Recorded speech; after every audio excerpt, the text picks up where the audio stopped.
Wow. Blue Otter Draft League. We are under Walmart. We are not Emerald. We are Blue Otter. Welcome to the Blue Otter Draft League. It's Monday.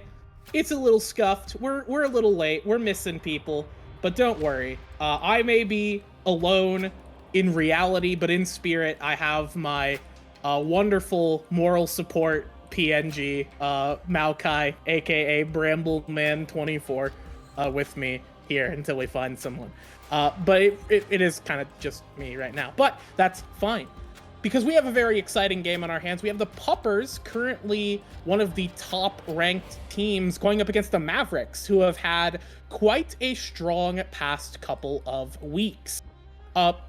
Both teams are coming off of a win last week. The Puppers took down the Spartans off stream, and the Mavericks had a turnaround victory against the Otters. They came back from a 13K deficit, so that was very impressive from them. And now both of our teams here are out on the Rift, doing their best to make things happen.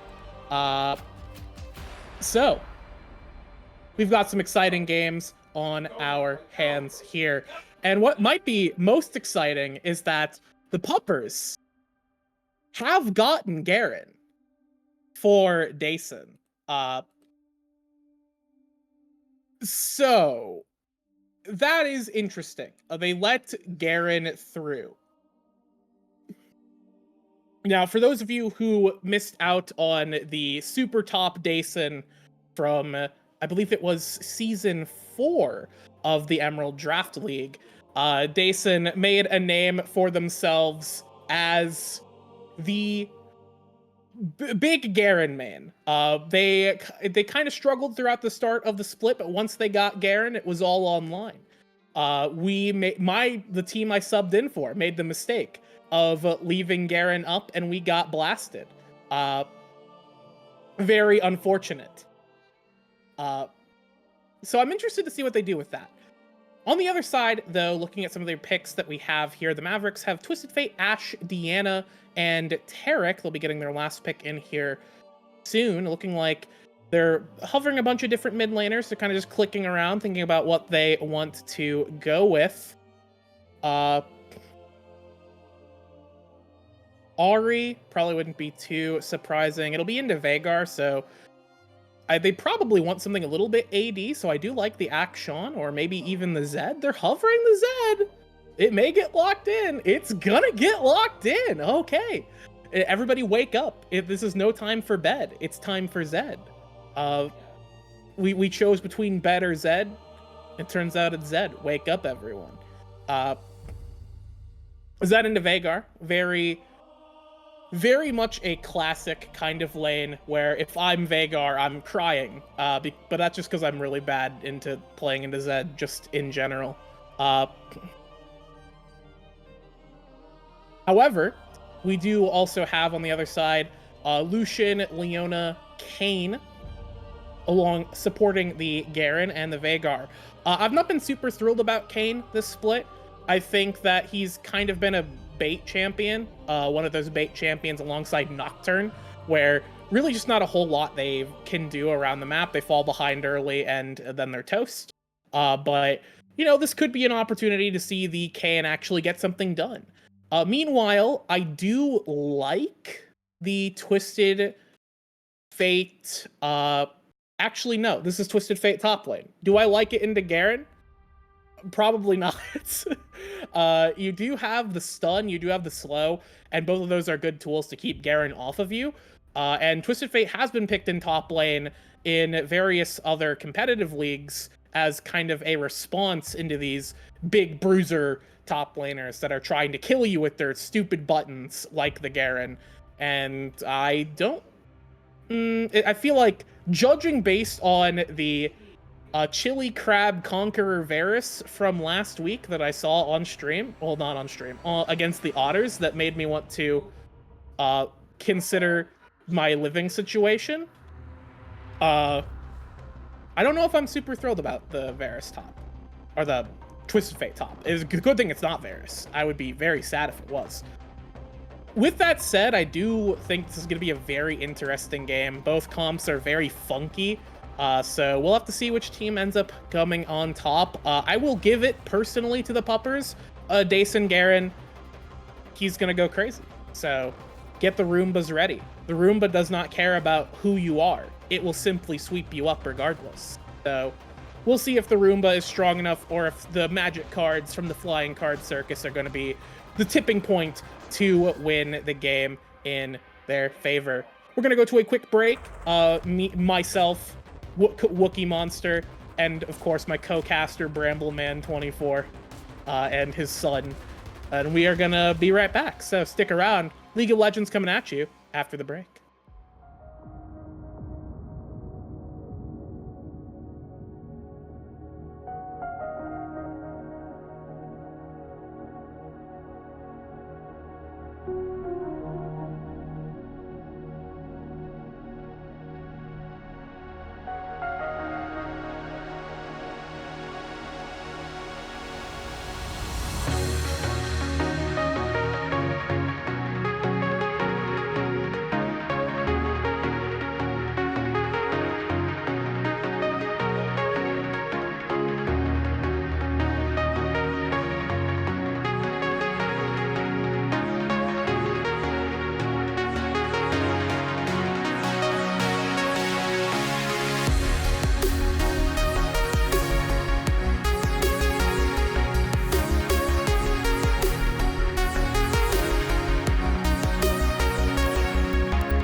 Welcome back here onto the Rift for Game 1 of our series between the Mavericks and Puppers in the Ruby division of the Emerald Draft League. I am Becky Rita, and I'll be your play-by-play. And with me on color is the real Bramman24. Hello, how's it going? My favorite tree, Maokai. Oh, we have a stun! Never mind!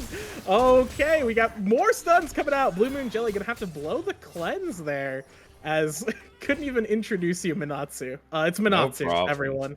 Hello, I am the magazine man. Yeah, the math man, the magazine gamer, Minatsu. Welcome, thank you for filling in tonight. Much appreciated. Here in a more official capacity. Last week, you joined me for the Scuff stream, where we watched both of these teams, actually, in their individual games. Both of these teams did end up winning their series. The Maverick game we watched was a treat. A fine treat. It was a treat for sure. Very exciting, that game was. But this game, we actually have a lane swap. Arrow is going to be in top up against the Twisted Fates. We do have an early engage here. Terfuga's taking a ton of damage right now. The early Leona Lucian burst putting a lot down, but now Cow J is going to be in a lot of danger. It's going to get Ignite, going to have to flash. The stun's going to, just narrowly miss. Now the Ignite's on the other foot as Blue Moon Jelly's waiting to get that dash. Does dash away from the volley. Oh, the slows are so punishing there, as both bot lanes are on a knife's edge in terms of HP, and perfect pickings for this Kayn. Yeah, Mavericks have to be really careful here. I know they have the heal flash and the Ash, and I think they want to go aggressive here. Yeah, they're going to try and go aggressive, but maybe they're a little bit too aggressive. That's going to be a cut down right there as Bussy Please picks up the first blood. And now with just a couple more auto attacks, the dash through the stun, but those minions are in pain, as that's just going to be enough damage there. And the Aftershock will give enough resistances so those minions don't do the damage. As now Soul Reaver is going to get found out in the jungle, but Kumi's going to be able to respond, walking up. Not going to take it any further. Bot lane going heavily in favor of the Puppers. Yeah, that's quite unfortunate. I think the Mavericks had a good idea here with the harass earlier on, but they couldn't figure out a way to kind of force the level 2. We saw that Ash used her flash defensively, which I don't think you're getting out there against the Kayn in that angle. I think you just flash forward and kill the Lucian, you know, and get the exchange, but they lose both their lives. It's just really, really bad. Yeah, I think that's a good thing you pointed out there, that they were so far ahead, like in terms of their positioning, that there was no way they were going to flash. They would have to save it for the second part of the Kayn spin, but it's so hard to time that because it comes out so quickly that you're better off, just like you said, flashing forward, trying to secure that kill, but in the end, does not pay off for them. So Kayn is certainly going to be happy about that. Kayn has been kind of on the fraud watch list for me personally, in terms of champions. The Kayn pick here is actually an amazing pick because the side of Mavericks don't really have a true tank besides Tarek, and so I'm assuming a blue form Kayn will go hard. Ooh, actually, you're probably right. Blue form really could tear up, especially the fact that they opted into that Twisted Fate top lane, which ended up just kind of being lane swapped into, and now we have Garen into Zed mid, which is honestly pretty good for Garen, I would say. It's working pretty well.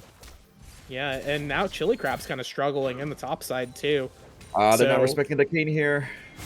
Yeah, no respect. Ghost is going to get popped. Going to be picking the card here. We're going to pull the slow card, but we walk in to the Scythe. Flipping him up, and Arrow will flash forward, clean that one up. +5 in the tank for Arrow. Yeah, Chili Crab missed that crucial yellow card there, unfortunately. Yeah, sometimes you pull the wrong card. Nothing coming from that play. Soul Reaver stepping up, but very far back, Cow J and Blue Moon Jelly are. There's no response that Soul Reaver can find. Yeah, I'm trying to figure out the win cons here for both teams. So with the Puppers, their early game dominance is apparent. You know, with Lucian, with Kayn, even with his lane swap, they're kind of benefiting their side of laning phase. But I think Mavericks kind of scale better. Actually, I take that back. There is a Veigar on the other side. I think what Mavericks have going for them is the fact that Twisted Fate could split push, Hmm. Zed could split push. What? Can you do that with a Fed Kane? I don't think so. It's tough. It's gonna be tough, especially if this does end up being a blue cane. Like if a blue cane and this is like a cloud rift, there's no way you can split.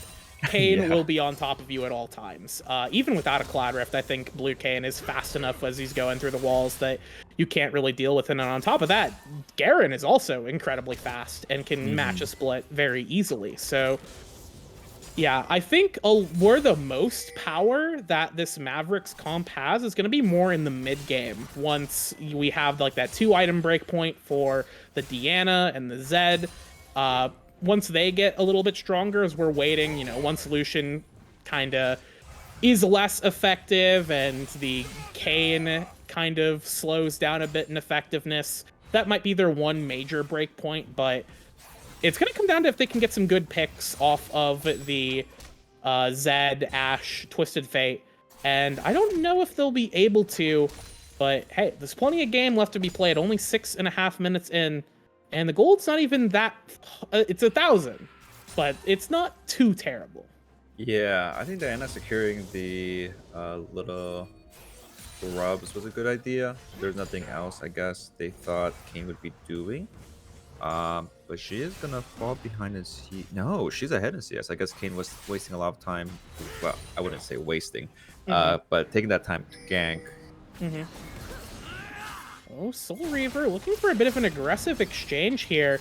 Here comes the Destiny Gate. Flash away from Bussy, please, but that's a blue Blue card card? salute from Oh Chili no. Crab. Oh, man. Everyone blue card salute in chat. Soul Reaver just going to get blasted away. Primordial bursted, but now Kumi's going to be here to pick up Bussy, please. Now the Zed's going to be looking to try and make more happen. We get a little look on the bot side as the fight is going to potentially break out. Stun going to land on the Cow J, but nothing's going to follow up from it. These slows here are so strong. Zenith Blade goes wide. Finney's going to get Ignite. That's a lot of damage coming down. Flash is going to get blown, but it's going to be not enough as Blue Moon Jelly is going to have to cleanse out of here. Cleanses the Ashe slow to avoid any further damage as Finney gets punished for stepping too far forward. Yeah, I don't know what the Mavs are doing because they're already behind in the bot lane, so I don't know why they were trying to be aggressive there, especially against the Lucian. I think your best bet there, and I don't know if they recognize how close they were to level 6, but having the Ashe ult available would have favored them a lot better than just going in there. Yeah, they do end up. They could have waited to get that Ashe there. So now Bussy Please going to be looking for the Zed. No Flash. Flash doesn't get blown there. Just a couple of autos away. The Ghost Blade is down. The slows are pretty decent as Kumi's just waiting for some energy, waiting for those cooldowns. It's not going to be enough. The Enchanted Crystal Arrow will land. Bussy Please going to be low, but over the wall goes Blue Moon Jelly with a ton of damage right now. The laser from the Sunbeams are going to be enough to allow Bussy Please to secure another kill for themselves. It's going to be 4-1 on the Kayn here. Yeah, it seems like the Puppers are a step ahead every time because I think every time they that the Mavericks engage, whether it be bot lane or jungle, the like reinforcements are always there. Like they're getting ready, and so I think Mavericks need to kind of relax a little bit, maybe scale up a little bit more, and try to figure out exactly where they can get their wins. Yeah, maybe take a little bit of a step back. They're definitely playing perhaps a little bit more aggressively than they should. Yeah, speaking aggressively.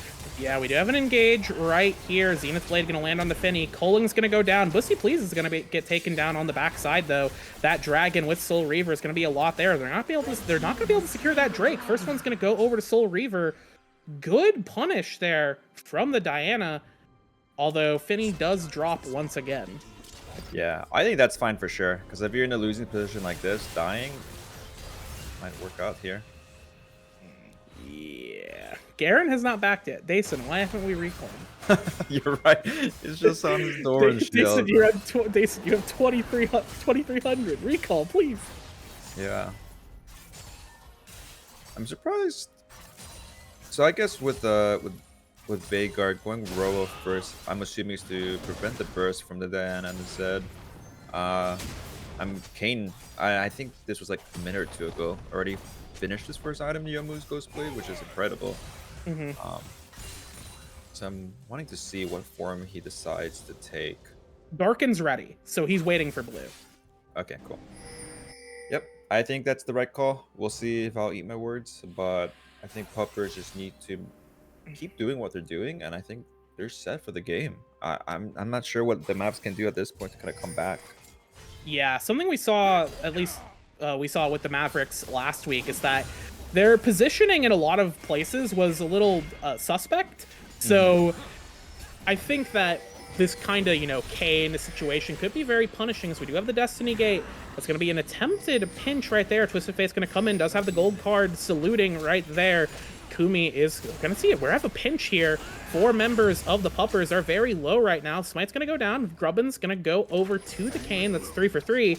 As now Dason's going to take a little bit of pain off a Chili Crab, but not that much. However, Bussy Please is in a bit of a precarious situation. Gonna have to try and go for a trade, but it's not gonna be enough. But actually in the mid lane, we do have an engage on to Soul Reaver. That's gonna be culling down as Dason's gonna pick that one up. And on the top side, the great escape from Bussy Please is enough with that. Oh. Yeah, Flash was blown and the Umbral Trespass as well.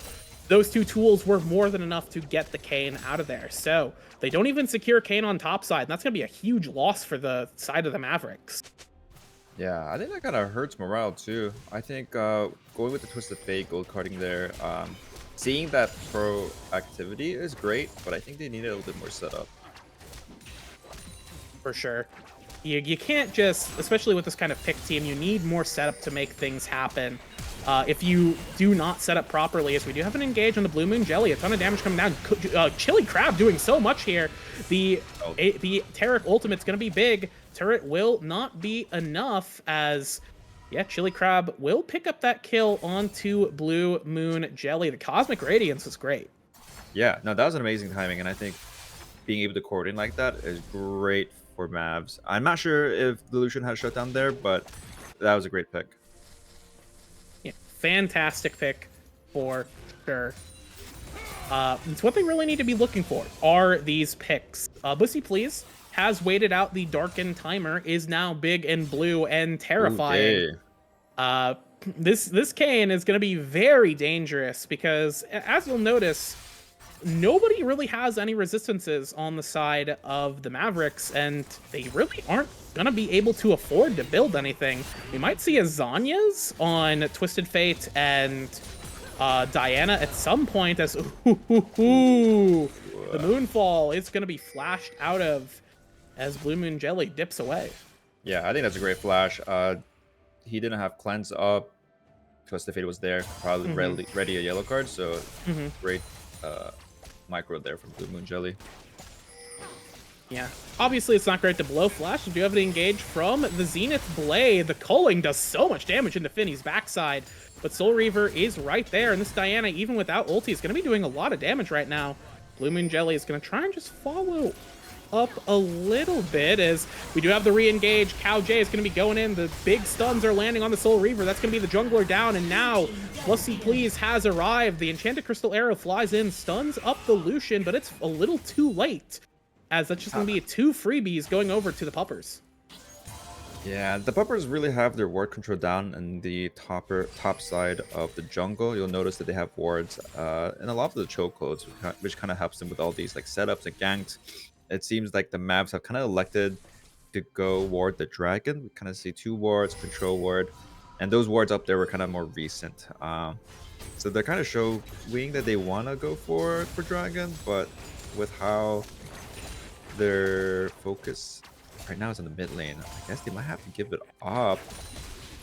I feel like you go for a trade here, right? Because Kane is working on a rift. Yeah, you definitely want to look for a trade, but their Diana's just not on the right side, and now they've waited so long to make something happen that this Herald's going to go down, and the side of the Puppers can actually look to try and respond to this Drake. It's going to be a little tough. Kumi does have control over the bot side. Mid is, they're still going to have to run through mid. They don't really have a lot of great vision, but it's not going to be impossible, and especially with the Herald dropped in mid, it's going to force the side of the Mavericks back, and it's going to give Pussy Please the opportunity to just walk in and start cleaving this Drake. Yeah, Ash backed, so it's not like the Mavs can come and contend either. There's no reason for them to stay here. Like, go top, grab a turret or something. There's no reason to crowd around this area anymore. Yeah, I don't know. Maybe they thought that they could potentially turn a trade back there, but it just, once they gave it up, there was no real reason to stick around, as you said. Might as well look to make something else happen. We do have the Hex Gates coming up. That is a pretty... I would say that does really help Twisted Fate in particular. He can get out on the map faster for his Destiny Gates, so that's something that, you know, might come into play at some point. It does also help Kayn because he can run. He can be on the map instantly and then try and kill you. But Arrow might be okay. Flash is going to be blown there. Chili Crab did have the red card prepared, of course. Chili Crab needs to get on with the yellow cards for sure. I mean, he is doing work. I give him that, but we really need to work on those yellow cards. Yeah, there are times when you can opt into, you know, blue card and red card. Like, blue card does do the most single target damage. Red card has the AoE on it. But if you're going to just be looking for utility, which is what your champion does, the gold card does get pulled, but the Umbral Trespass will dodge it. That's going to be a freebie for Bussy Please, but now Cow J is going to be punished for trying to go forward here. Soul Reaver's looking big. The Cosmic Radiance is going down. The Cleanse is good.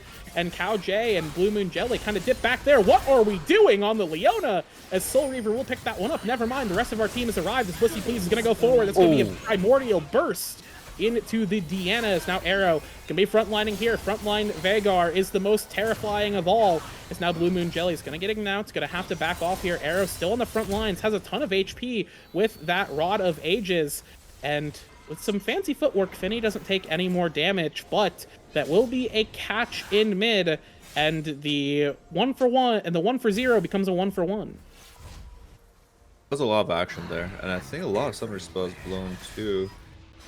Cleanse, Flash on the side of Puppers, Heal, Ignite, Flash goes Flash on the side of Mavericks.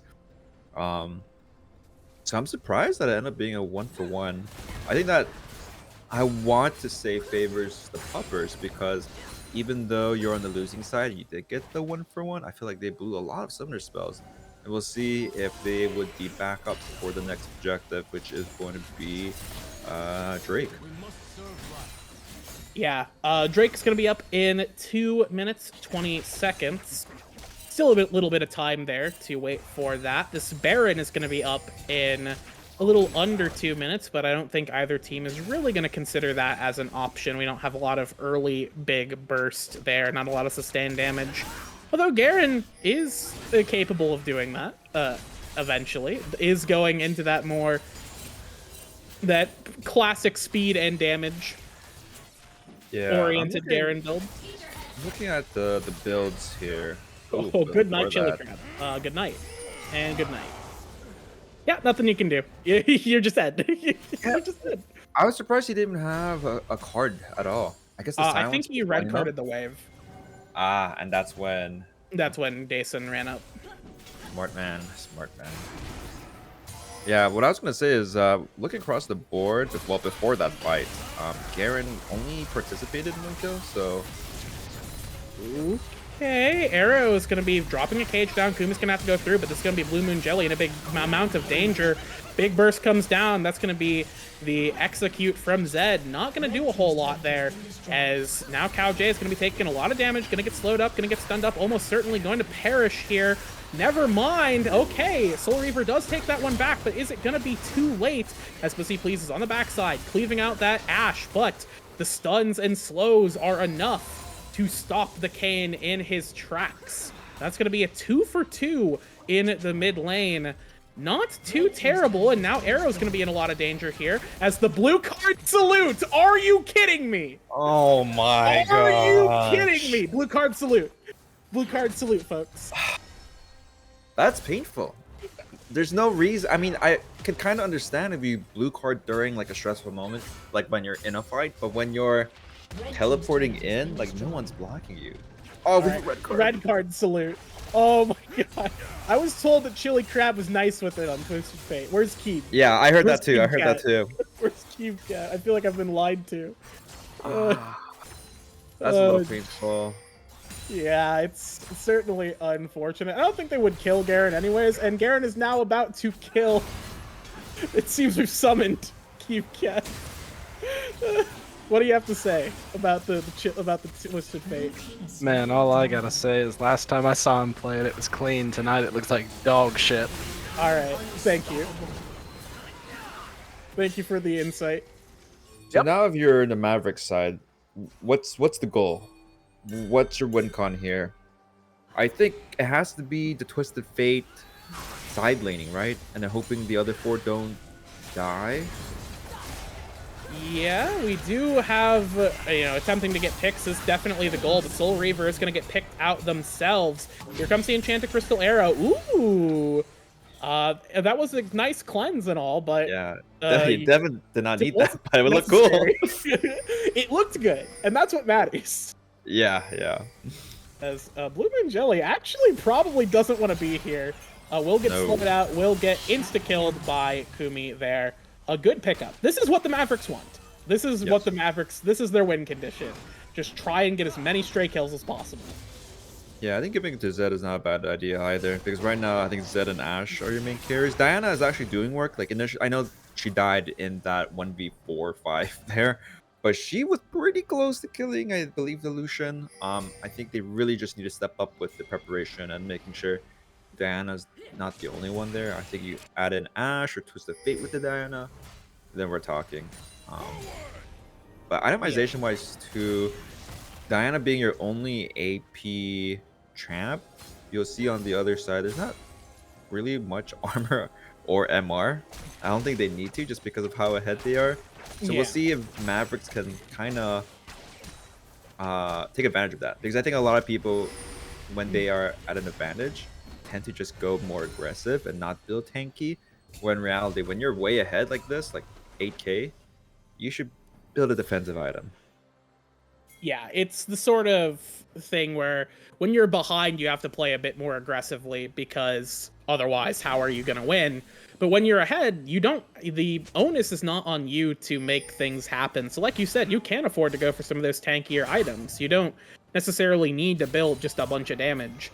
And that may be the window of opportunity for the Mavericks, but another stun's going to come down onto Finny, but is it going to be enough? The Cosmic Radiance is going to land. Bussy Plea is going to get taken down. It's going to be now a 4v2 as Cow J is in a bit of danger. Blue Moon Jelly has arrived. The Cullen's going to go out. Finny's going to take a bit of damage, going to have to back off. Zenith Blade goes wide as the stuns, Flash doesn't go through. Baby Cage is good, just trying to get in range for the Primordial Burst, will go down, and that is going to be Finny taking another lap with the gray screen up.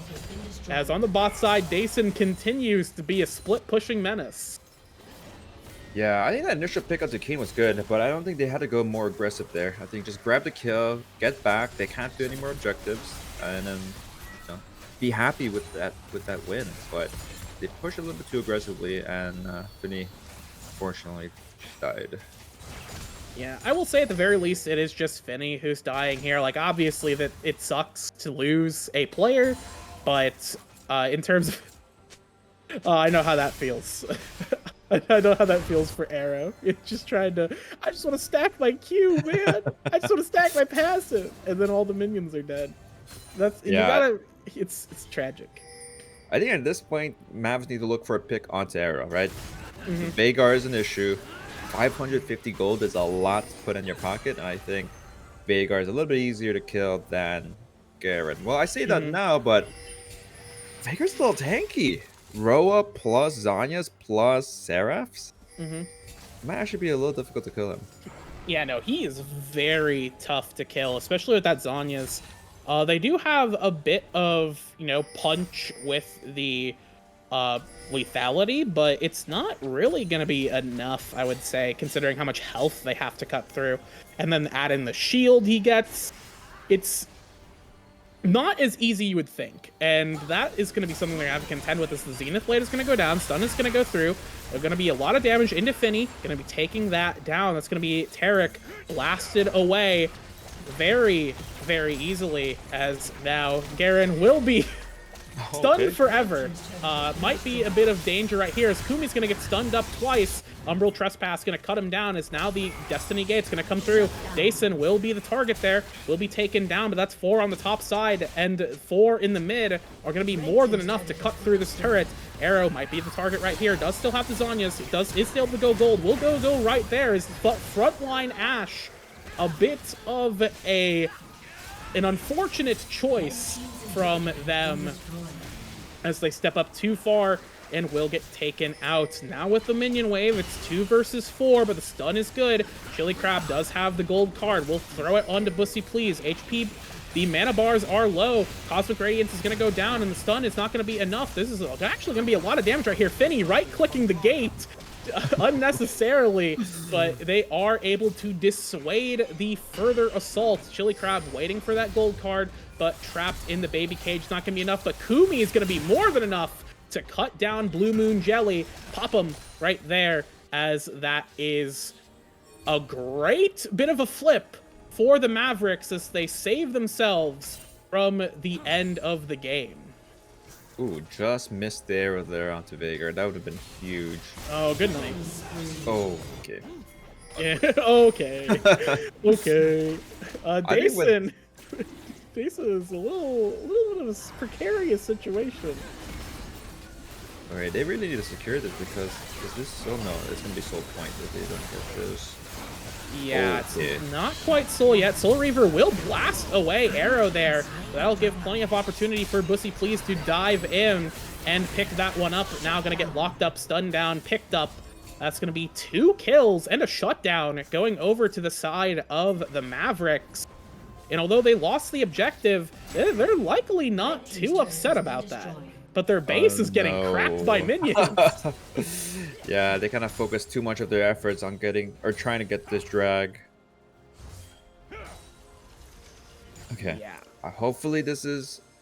I mean, I'm gonna be honest. This is non-stop action. We have 37 kills in 27 minutes. I feel like we've never really had a small respite to kind of talk about win con strategies at this point. You do get a breather now, though. Yeah, that's true, and I think Baron's gonna be up next for the Puppers because with that dragon secured, there's nothing else for them. I mean, Garen is doing like what their game plan has been from the beginning, which is split push. What I was saying earlier was Garen only had 1 kill KP. Now he has 2, and he's pretty much doing a lot with that, you know? Yeah, I know a lot of people. He's become twice as effective. Yeah, that's true. That's true. But what can you do against this Garen? I know Twisted Fate is matching, but without Twisted Fate in the team fights, the only way to lock down your opponent is either the Ashe Arrow or a good stun. Oh, Soul Reaver is going to get cut down. The Umbral Trespass is going to be good enough. Flashing over the wall is going to be plenty, as that's just going to be 2 players taken down around the Baron. As now Dason is just going to flash forward and obliterate Chili Crab. Couldn't even pull the gold card there. There's going to be no saluting being done by the Twisted Fate as the next inhib will fall. The Puppers pull the trigger right there, and they now are in a commanding position to close out the game. Wait, hold on. I see a member of the Puppers posting in chat. The game's not over. What are you doing? Yeah, hold on. We do have an engage right here. Tortuga will be trying to do what they can, but it's not going to be enough. Enchanted Crystal Arrow goes out. They're going to be blasted away. Will trade 2 back for themselves, but they will fall, and the rest of their team will see the Nexus explode as the Puppers take game 1. Yeah, that was a pretty clean game coming from the Puppers. I think they knew their win conditions. They were pretty well prepared as well. I think they were always ahead in pace. They always had 1 or 2 people following up on the attacks and kind of took advantage of, I guess, the weak mistakes, early mistakes that the Mavs had.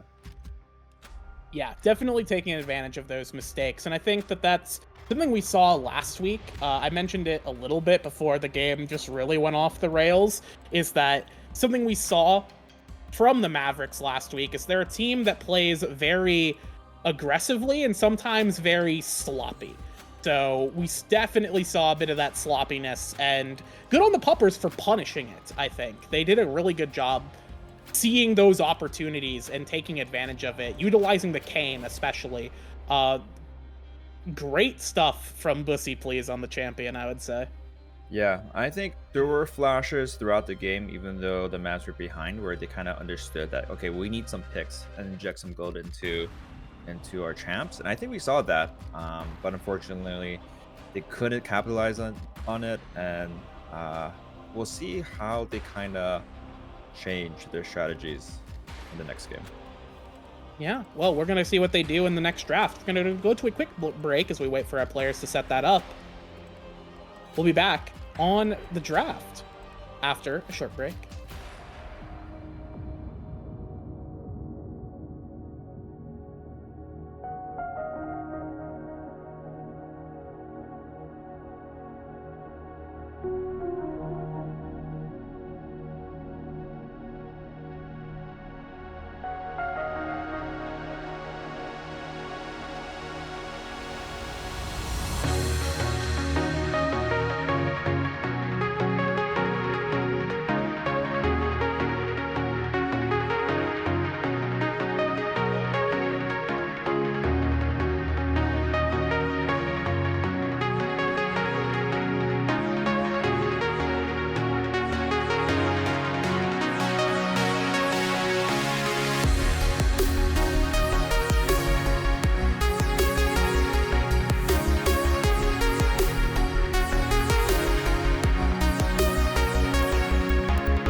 Welcome back, everybody. Here, dropping hot in the draft for game 2 of our series between the Mavericks and the Puppers. Mavericks ended up dropping game 1, but the Puppers are looking pretty strong. So we're going to have to see what these two teams have in store for them. Will Garen make it through again? We were saying it won't, but okay, and it will not. Garen will not shocker. survive. What they learned their lesson. Everybody gets to learn it once, and then they don't get to learn it again. Yeah, and then I'm not sure if these. I'm assuming these bans are very targeted towards those who are proficient in it, and then the Caitlyn B1 pick seems pretty standard. Yeah, we've seen a lot of Caitlyn B1, and it's something that Tortuga is pretty comfortable on, so it makes sense. The Lux, I think, is a smart pick away because Finny does like to play that Lux with the Caitlyn with Tortuga, so it's a good pick away. It also is still very flexible. Could go bot, could go mid. I think Arrow does play the champion, so it's something that the Puppers can look to flex as well. The very this is bait. This is bait. This is bait. Oh wait, no, that's Puppers. Okay.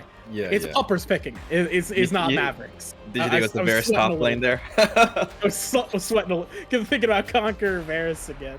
We're not gonna get that yet. We could see it game 3 potentially, but right now, jumping between supports, and I'm thinking we're gonna land on Morgana. Perfect. I like it. I think if Lux was support and it's Varus AD, that's a lot of poke. I think the best way to respond to that is even better poke with Morgana and Caitlyn together. Yeah, it's a classic duo there. Similar to Lux, you just land a binding, drop a trap, get your full combo out on them, and they get obliterated. So, pretty standard stuff. The Mavericks will be looking to pick up Xin Zhao, something that Soul Reaver has played quite a lot of.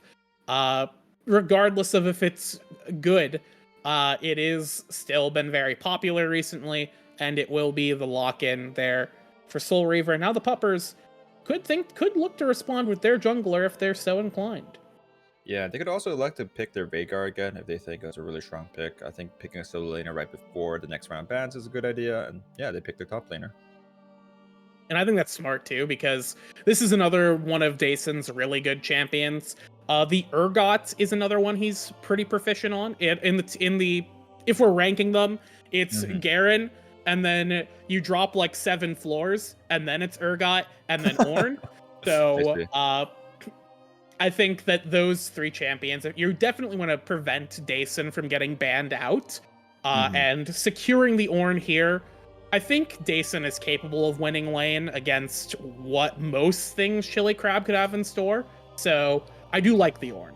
Yeah, and the Ornn is a bit better in terms of blind picking here. It seems Mavs are trying to pinch that jungle pool right now with the Kayn ban. Do you know if the Jax and Olaf ban on the other side is they're top oriented? Yeah, it's targeting Chili Crab. Chili Crab had a really great Olaf game into an Ornn, I think in week 2.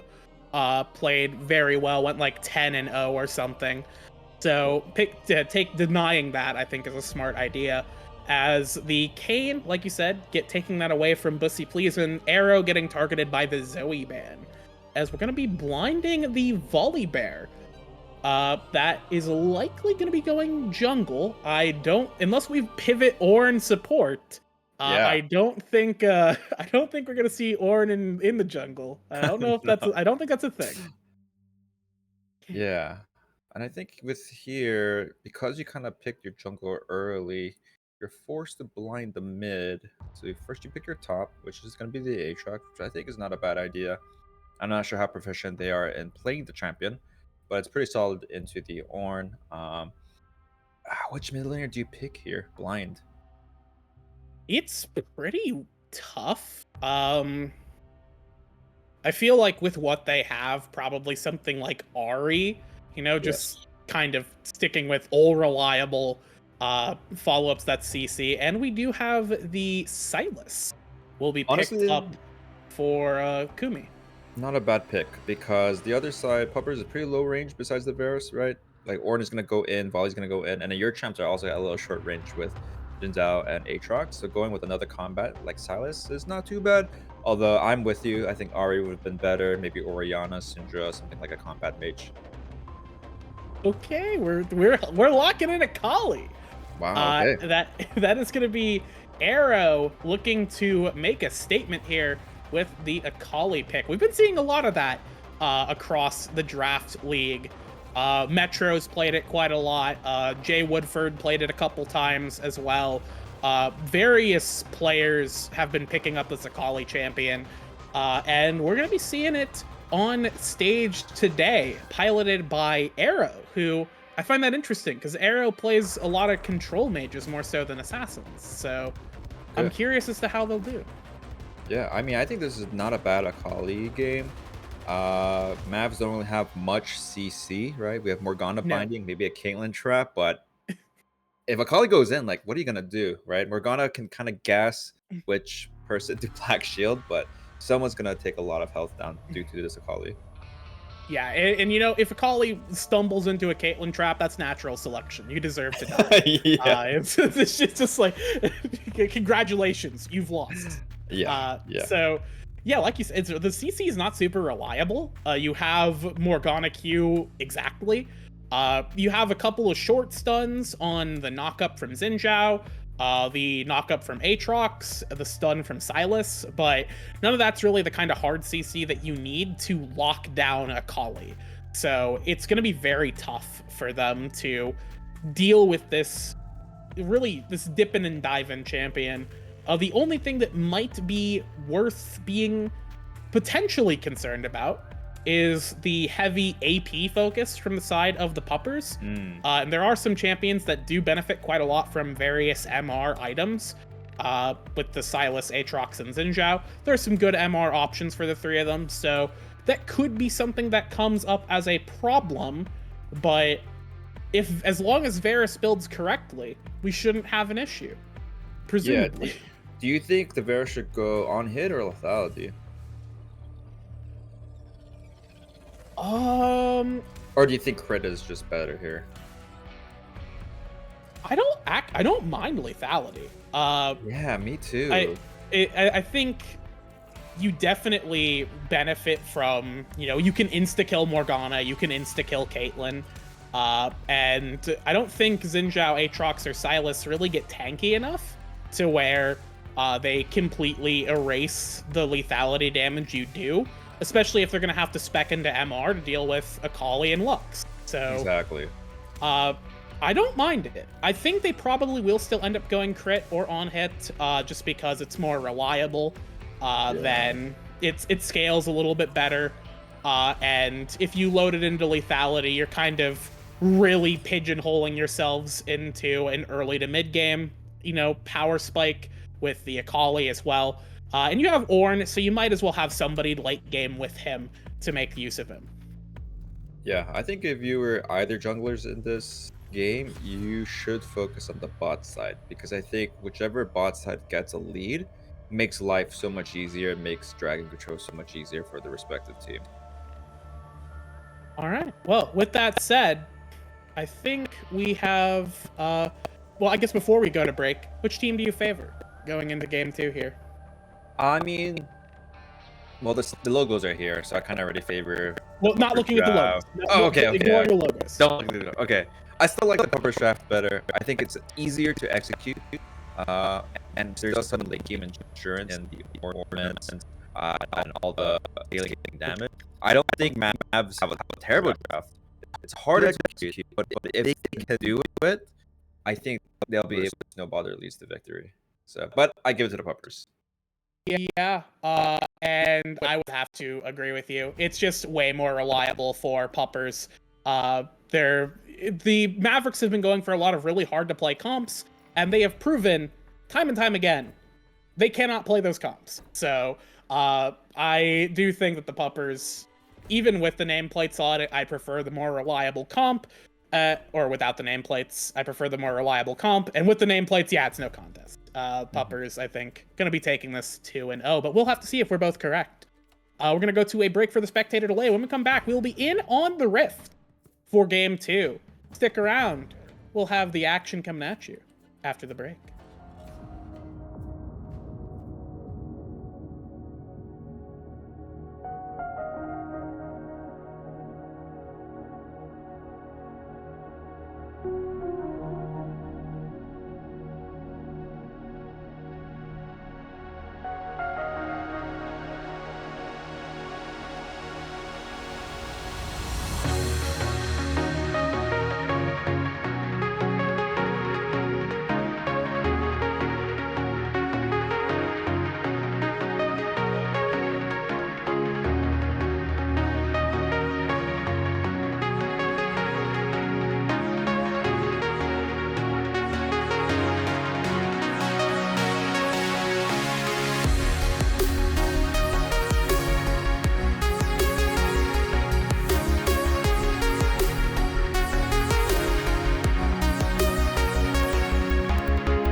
Hello, everybody, and welcome back here out on the Rift for Game 2. I am Becky Rita, and joining me is no longer the Bramble Man, Manatsu. Instead, we have Smolder back with us. Real Smolder here on In the flesh, Rift. baby. Yeah, true Hello. Smolder gameplay. It's good to be back, yeah. We finished scaling, all right? Passive is stacked. Now we're ready to actually do things. Passive is stacked, no more power outages, we pray. I'm gonna be gone on Wednesday. We're coming back to my actual reliable internet at home. It's gonna be great. Yeah. Jeez. I had the reverse experience when I was living in the dorms, where the dorms were the reliable internet, and coming home was a nightmare of bad internet connection. But that has since been fixed when we discovered that there were better options than what we had previously. But that's neither here nor there. We've got League of Legends in front of our faces.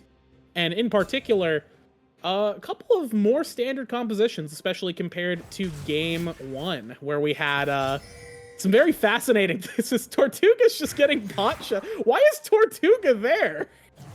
He was just having some fun. He's just chilling out there. Is he gonna miss? I wonder if he actually misses anything bot lane. He hasn't missed anything yet. No, but he's not gonna miss.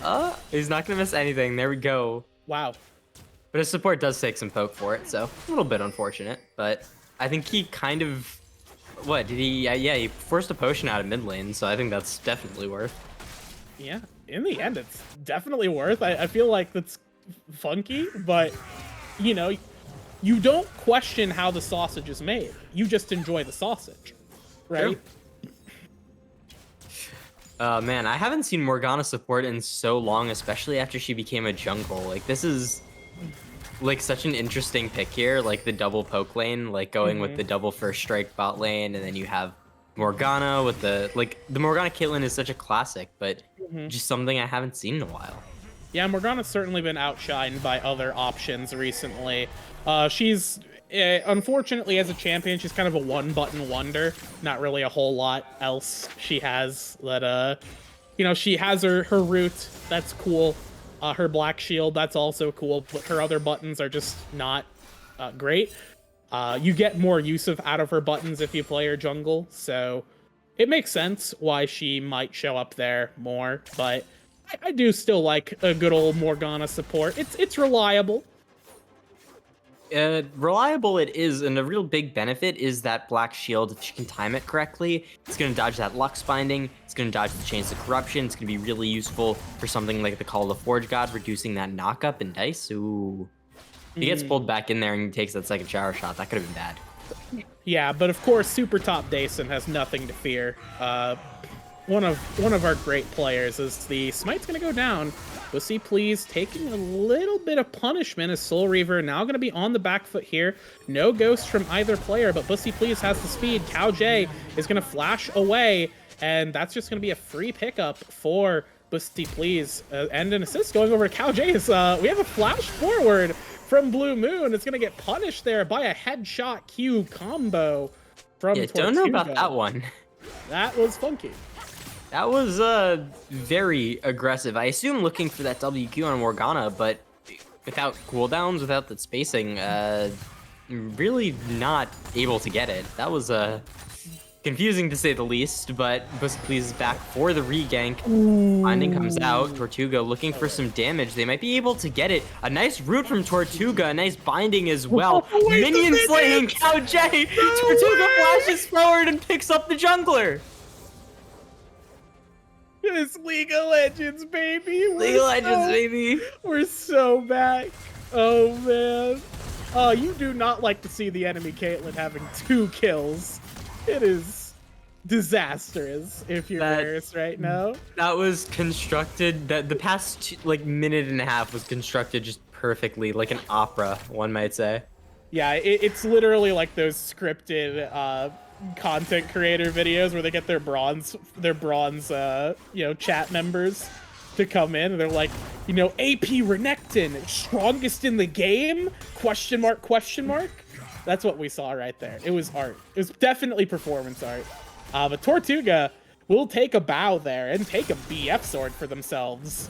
and they will not complain about that. If I am Varus, though, I'm complaining a little bit about what just happened to me. Yeah, that was not looking good. That Caitlyn gonna be up now. It's gonna be great. And as Varus, you don't even have that serrated Dirk. What goes in with the wind becomes lightning and Soul Reaver just a little too far in. Jungler there for the backup. What are we doing? Okay, Kumi's gonna trade here. We can't stop fighting. We don't need to fight. We can wait. No. Kumi, though, does have the 6 on Arrow, which Stolen the Silas Executioner definitely wants to try and fight that out. Has to be careful, though, because Akali does have that Shroud at any point, so gonna be a risky dive if they want it. But Chili Crab fights in the top side. Called for Dread comes out. The World Ender gets popped. Amazing flash away. Let's see, please. Looking for some more, but he's not able to get that empowered stun just yet.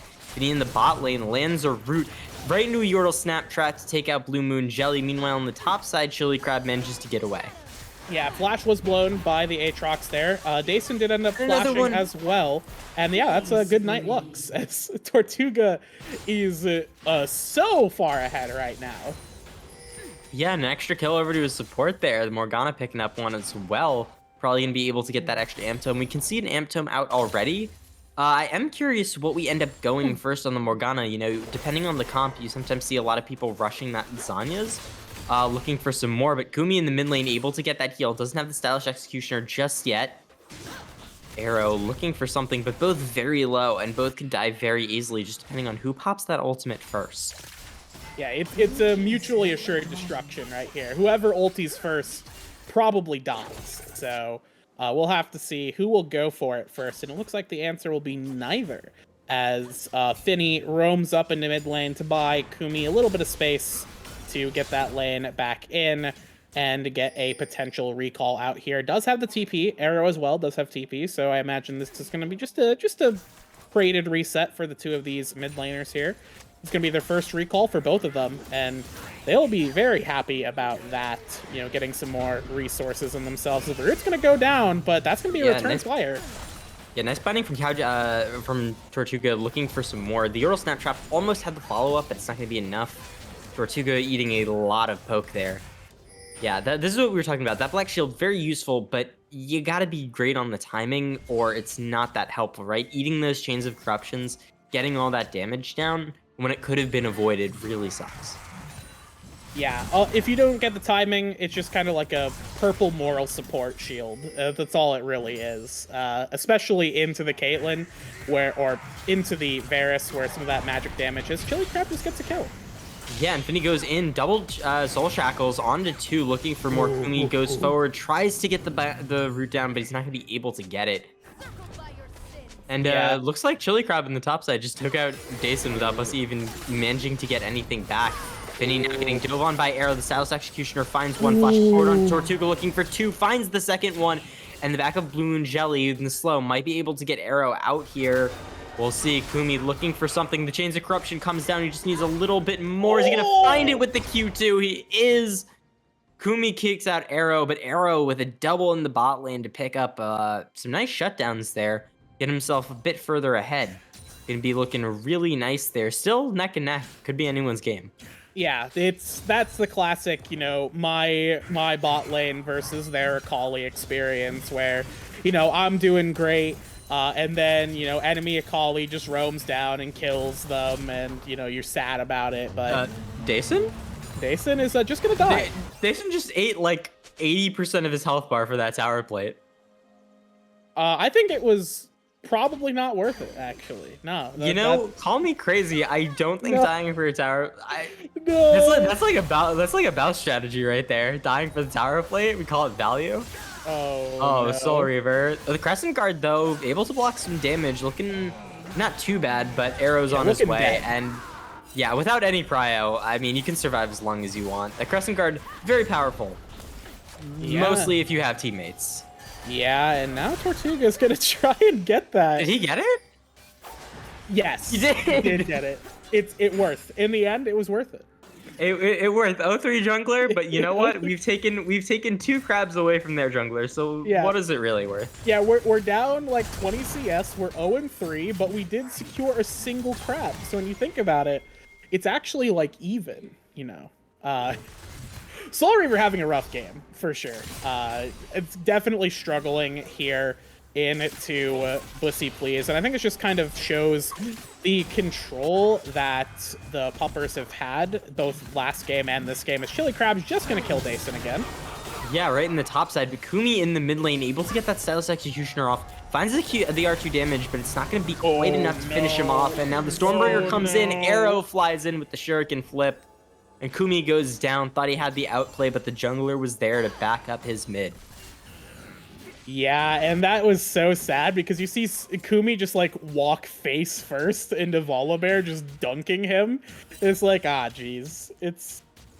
I don't know if that was a moment of object permanence could have saved us there. I think it was just a matter of we stepped up too far and got punished properly for it. And good positioning from Bussy Please to be around for that, I think, is the takeaway we can have here, as the Mavericks are in trouble. Yeah, not looking great down there. The Soul Shackles come out. Some good damage, though. Blue Moon Jelly is able to get the return kill, but Tortuga will be able to finish him off. And we actually see Finny going for the Blackfire Torch. Very interestingly enough. But in the middle of the pit, Soul Reaver fighting him out. Bussy Please has to flash over that wall to get out. Soul Reaver, as you know, hey, still on the offensive, though. You know, like to see that he still has that dog in him, that fight isn't gone despite the poor early game. And Dason continues to also have that dog in him, dashing forward with no fear, despite also being 0-3 into Chili Crab, as we are going to be popping the ulti here. Yeah, Call of the Forge God comes out. Bussy Please now looking for some more. The knockup is found. Lots of good CC and good damage. Chili Crab trying to get some healing off. Able to heal a lot, but it's not going to be quite enough. That Bramble Vest cuts the healing in half, and he doesn't quite have that World Ender up just yet to save him. Yeah, good pick there from Bussy Please and Dason. You know, picking up that Aatrox before he had his ulti up. I think that if Aatrox had ulti, that might have been a completely different fight, but it was just narrowly not up. So good timing from the two of them on the top side for the Puppers to make that happen. And more importantly, that shutdown goes into the pocket of Bussy Please. And with the Volibear already having the lead that they have, this is very favorable for them. They want to actually do what they can with this gold and hopefully start funneling it into somebody more useful. Man, Tortuga just is annihilating people at this point. It's kind of disgusting. We have the BF sword, we have that serrated turf. We're gonna have that collector soon, just to add that little bit of extra damage. Meanwhile, in the mid lane, Arrow getting a ton of good damage onto Kumi. He starts with the Stylish Executioner, needs to dodge it, but he's not going to be able to. Arrow with the solo kill in mid. Yeah, the movement right there looks very good from Arrow. Positioned well there to make sure they could use the Flawless Execution to get out rather than be going too deep. Really just a smart solo kill from the side of the Akali. And that is absolutely, even though their bot lane is currently very much firmly on the struggle bus, and their top lane is also struggling, that's a pretty sizable lead for both Arrow and Bussy Please, that I think if you're going to have anybody be ahead in this game, you really want it to be Akali, because this game is all about Caitlyn.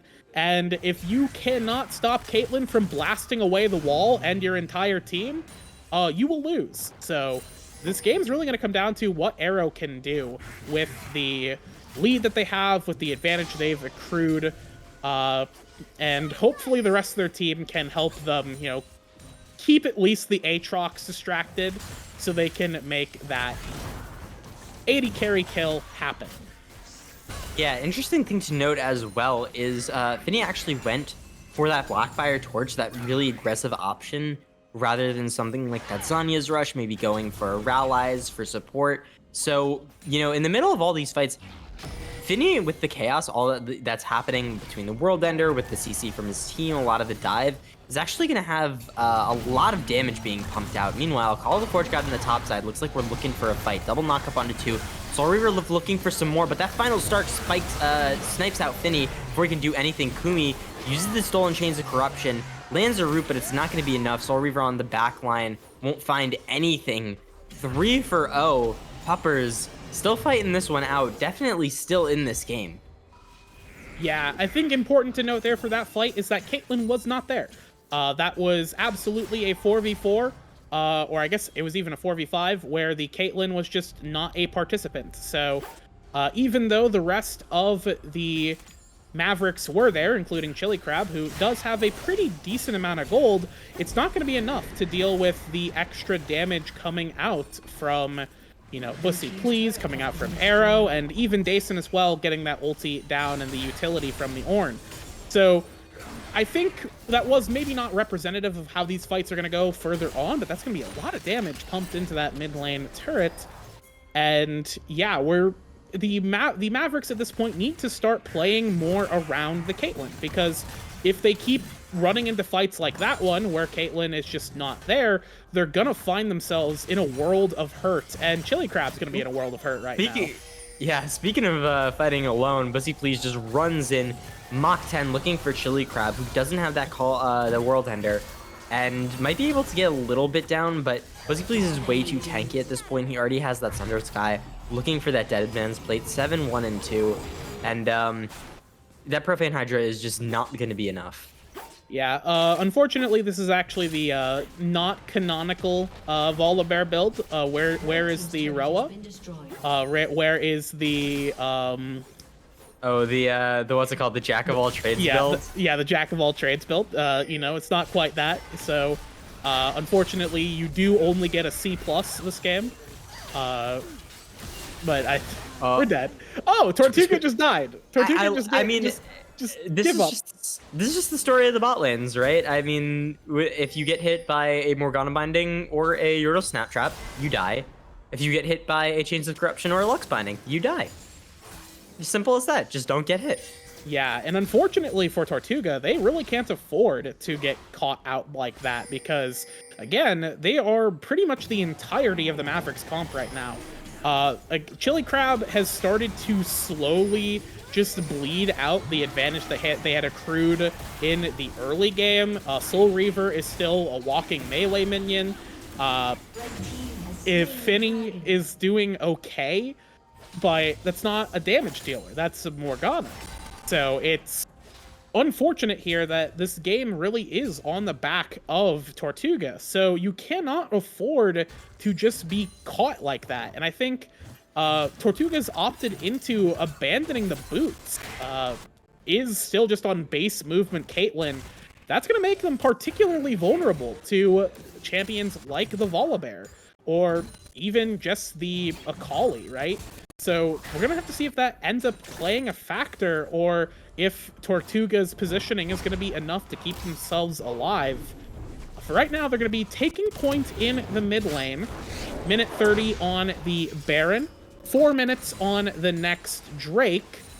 But the objectives overall still very far away, as Kumi's going to be potentially in trouble, or maybe not. Who's in trouble at where? No one. Yeah, Soul Reaver, though, goes in, finds the one to become lightning. Actually, it has to take the Stormbreaker out from Bussy Please. Probably didn't have to use it there. Should have been tanky enough, but, you know, those binding cooldowns are getting low for Finny. And you can see how much damage he did with that Blackfire Torch onto Arrow just from one binding. So in the team fights, it's going to be a lot more useful. It's just that it's been very hard to do that, especially when you get CC'd, right? You have to use that Black Shield on your carry teammates to make sure they survive. Meanwhile, you get CC chained, sniped out by KOJ, and it can be very, very difficult for you. But yeah, look at this. Just one binding, half of the support HP. When becomes lightning, comes out, flashes over the wall to find some extra. Talon Strike to finish it off, and Kumi goes in, but Finny will take the kill. Double kill for Mavericks, who, yeah, might have been looking not so great, but don't actually need Tortuga so long as they actually find the good fights. They need to make sure that they're not just running in to disaster every time. Meanwhile, Soul Reaver and Finny are fighting now. Yeah, potentially running into disaster. Running into disaster, but Tortuga does have the rotate, so... Yeah, and there's no real backup for Bussy Please, so it'll just be, you know, walking out of that one. I think the red buff went over to Volibear? Let me click on him. Yeah, it went over to Volibear. So that they didn't steal the red there. They didn't kill Volibear, but it's okay. They were just kind of going for something a little bit further, potentially seeing if they can't get a pick in the jungle. Didn't really lose a whole lot out of it, but I think, you know, something we saw in that last engage without Tortuga is, okay, Dason might be finding something here. Bussy Please is around. World Ender's been popped. Yeah, Chili Crab looking for maybe a little something. Dason did miss that knockup, but Chili Crab just sort of footseeing, I guess. I don't know. Looks like a Street Fighter player there, just trying to, you know, dodge out, just space himself properly. Soul Reaver is down here. Bussy Please definitely has more of that consistent damage, though, especially with the shield. And it is rough if you're Soul Reaver, man. You are really just a Crescent Guard bot for your Caitlyn at this point. Yeah. It's looking rough. Arrow finds the South Executioner. No. Shuriken Flip is enough, but Kumi does not have that ult ready onto Arrow just yet. Meanwhile, on the bot side, Dason looking for more. Chili Crab trying to find that extra healing, forced to flash out. And Wait, it's the Dason Varus wins? in the top side that actually takes it out. Dason should be able to win, but the Stormbringer gets caught pop. That turret is disabled. And Bussy Please hits the turret instead of his opponent, but that Sky Splitter is going to be enough to finally finish off the kill. Yeah, so Blue Moon Jelly does walk up, secured Kumi there. Kumi tried to take that 1v1 against Arrow. Missed a few too many chains to really secure that one.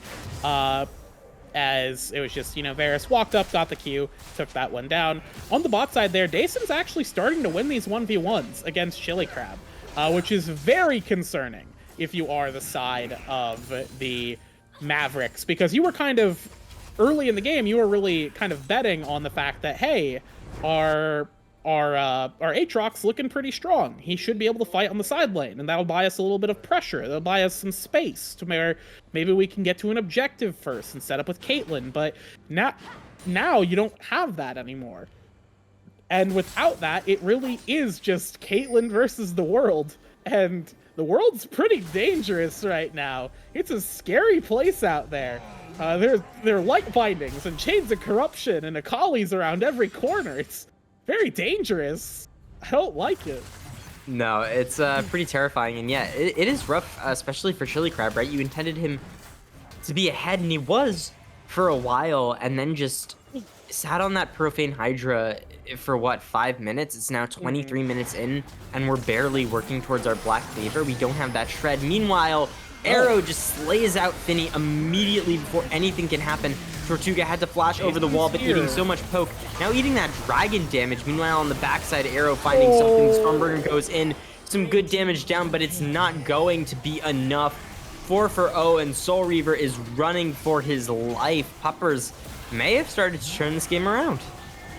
Yeah, unfortunately there, Tortuga kind of got caught in the pit. Didn't have a whole lot of backup there, especially after Finny got popped instantly. There just wasn't that front line that they were hoping to have. And without that front line, it was just a matter of Dason remembering the mission, walking at the Caitlyn, and destroying them. And there just is not that damage on the rest of the Mavericks roster. The Morgana can do a bit of damage, but she died instantly. The Silas can do a bit of damage, but he just wasn't in the right place to do it. And unfortunately for Tortuga, it wasn't quite enough. As now Dason is going to be trying to brawl here with Morgana. Yeah. Soul Reaver's looking around the pit. Will force out KOJ, going to be trying to burst it down. Crescent Guard not going to be enough, but they are managing to take out the ADC on the backside and the support as well. Double knockup now from Dason. Finny forced to flash out. Arrow might have been a little bit too deep. The Call of the Forge God from Kumi is able to find one. Now Arrow flips in, trying to find another. The Shuriken flip is not going to be enough as he dashes right into the Q3 from Chili Crab. And was looking good for Puppers is now a 4-for-0. Dason, the only one with Baron left alive. Really nice dive in there from Soul Reaver. Even if he wasn't able to get that Baron, Mavericks are now able to push out that mid lane, able to return a lot of this gold that they were losing for a while, right? They were down almost 6k. Now evening it back much more reasonable to a 3k, 3.5k-ish. So, you know, still not back entirely, but definitely looking a lot better. And even if they weren't able to transition that early game, they're still, you know, their comp isn't bad. It doesn't have terrible scaling. but it is going to be a bit rougher, especially around the edges into that double tank comp. But I mean, if you can do stuff like that, you should be fine. Yeah. I think importantly there, part of the Soul Reaver, one attempted steal, what was important there is that he chunked out KOJ pretty hard too. So the Lux wasn't there to really help out. He went in, he did a lot of damage. He forced the side of the Puppers to be in a bad situation. And now they're going to be potentially in another one. Yeah, Dason, triple knockup with the Call of the Forge God. The Chains of Corruption just chains onto all three. One off Soul Reaver, immediately goes over to Finny, and chains back onto Tortuga at the very end of it. Arrow is able to just take him out with a Q, and no investment otherwise. Yeah, Blue Moon Jelly with the good piercing arrow there, perhaps a little bit walking into their own demise, where the Mavericks there need to be a little bit more careful. You did win a fight, but one fight is not the game, and it also doesn't really buy them any kind of gold advantage. They still are a Caitlyn composition. They need to play around the strength of the Caitlyn. And if they aren't able to do that, if Caitlyn just gets caught out like that, if you let the chains chain up Tortuga, then there's nothing you can really do. Tortuga has to play a lot more safely here. Has to, be a bit more conscientious of where they are in terms of their positioning, because otherwise it's very easy for them to just get caught out by those Chains of Corruption. Speaking of, that's a good Black Shield, and that's a dead Varus. Maybe not. Nope, Tortuga is able to finish him off. Speaking of the Chains of Corruption, the stolen one will end him. KOJ able to find an extra one. That ult's really, really chunky, but it's not going to be enough to finish. Meanwhile, over the wall, the Stormbringer pops out. Finny goes into stasis, able to dodge out. Chili Crab looking for maybe a little bit more. Kumi goes in. KOJ not able to find that binding. Kumi might have gone a little bit too deep, though. KOJ finally taken out. Bussy, please, trying to find that return kill, but CC to hell and back. Kumi able to find another one. Tortuga now able to kite back. Find the volley in the shroud. Dason might have gone a little bit too deep, and that's a full ace for the Maverick. Clean one at that, too. Absolutely no deaths on their side. And with objectives coming up, Dragon, Towers, all on this map, that could be disastrous for Puppers. Yeah, that is a fantastic fight for the Mavericks there. And I think that the big advantage they found was they were playing really well as a death ball. They were moving around as 5. And unfortunately for the Puppers, they were kind of split up.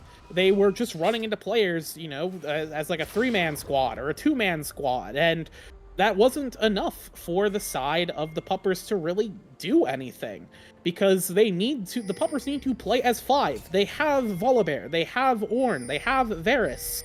They can have Akali go on the backside and do things. If they go in, 3v5, they are not going to win. The lead that they had no longer exists, and they cannot play like they still have it. So they need to be a bit more careful. And okay, all right, cool, good work, Soul Reaver. I mean, I don't really know about that one. I don't really know what to say. That's just really rough. Tortuga is able to return the kill onto the enemy ADC, returning for the jungler. Chili Crab looking for more now, but both teams now forced to back off, and yeah, that's rough. We were talking about how that could be really bad for Puppers. They're gonna be down on that salt point, losing a bunch of towers, but Blue Moon Jelly just says, nah, I'm Guma. I'd steal it. Yeah, it really is the, it's like, it really is that world steal where it was Pioshik getting Baron stolen from him by a Varus. Everybody's crying about it, but, Varus does a ton of damage to objectives, so you can't really blame Soul Reaver that much. I feel like definitely was in smite range at some point. Maybe just wasn't being aware of it because of how how engaging that fight was for them. Yeah. Nobody say anything. No, we didn't see that. All right. Shh. No one saw nothing. All right. This is an interesting thing. I don't know how long I've been gone. Are Utah Wild Arrows good now? Because I remember they were really not for the longest time, and no LDR here on Tortuga into double tank is interesting. You don't really see Yuntal Wild Arrows. In fact, I would say that it's probably not good. but there have been some patches. It might be better now. I will admit I haven't read the recent patch notes. Tortuga's in danger.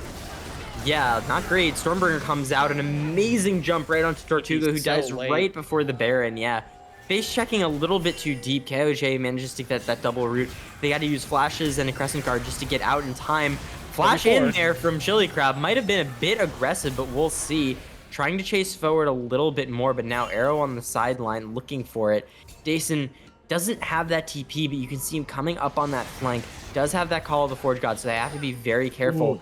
Forcing out the Akali Shroud there, Kumi might be able to find something. Has the Black Shield if he wants to go in, and now Dason will be spotted on that ward. On the flank, so nothing quite yet. Lumen Jelly just trying to find some poke. Oh.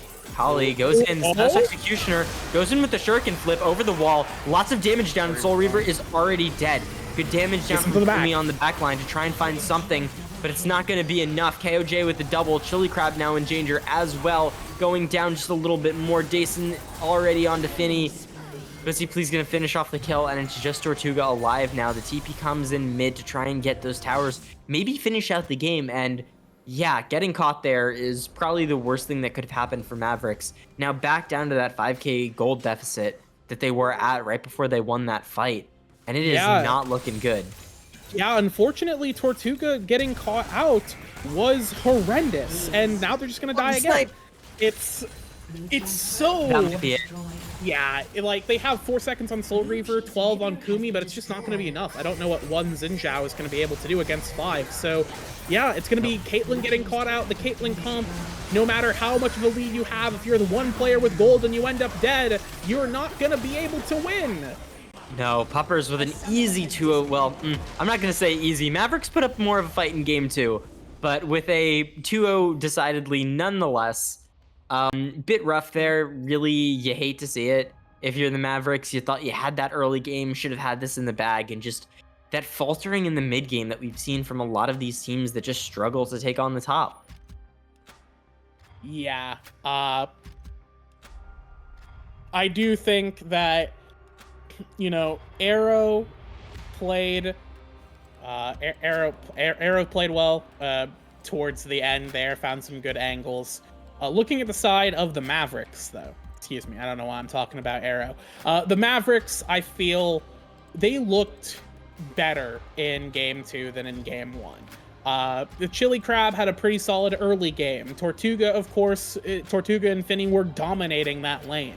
And Kumi found some really good fights and found some really good plays. Same with Soul Reaver. I think Soul Reaver really turned it up partway through the game after being at such a huge deficit. But in the end, they fell to the same ways that they have fallen in the past, and that is just not playing well around vision, not respecting that the enemy team could be on the map where you don't have vision, and just getting caught out and punished for being too far forward. This is what has happened to the Mavericks in the past from games I've seen them play. So in the end, they do just falter. They were so close to taking it that game, but just not close enough. Yeah, not going to be quite enough, but a really great play there from Puppers, just in terms of comp, in terms of knowing what they need to play for. Even with the rough early game, right? Bussy Please just putting on an absolute clinic in the jungle this game to make sure that even though he had 4 losing lanes early, it didn't matter. Able to back up every single one of them and get them into that late game. Arrow with great angles on the side, Bloom and Jelly and KOJ with some amazing snipes there to find those key picks off, and Dason just doing Ornn things, Orning around the map. I don't really know what to say about that. He walks around, he lands knockups, he takes all the damage, and somehow has 26k, the second most damage on his team. He died 4 times in lane and then didn't die a single time afterwards. Nope, so that's just Ornn things. I don't know what to say. He got his Ornn upgrade, and I think it was funny. We didn't get a chance to mention it, but he actually upgraded Volibear first. He upgraded Volibear's ornament first. Can you blame him? That Sundered Sky put in work. It wasn't even, it was Dead Man's plate that got upgraded. Chad. That's all I gotta say about that. That's awesome. That's It's awesome. so good. Not It's even the so offensive good. item, just upgrade the dead man's plate. That's great. Yeah, at least yeah, it doesn't show in post game because Orin items don't show in post game, but that's fine. Uh, so yeah, very very strong stuff from the side of the Puppers, really proving themselves as a top contender, potentially even a top team in the league. With that said, that will close us out for tonight. So thank you all for watching. That's going to conclude tonight's Ruby League broadcast. Next week, we will hopefully be back up in the Sapphire Division to see what our top tier teams have going for themselves up there. But that'll be next week, and this week is over. I have been Becky Rita joining me, both Minatsu. Thank you again, Minatsu, for showing up for Game 1, and Noctisera here in Game 2, and Wookie Monster for both, clicking buttons in the background. Have a good night, Production goat right there. and we'll see you all next week. Have a good night, guys.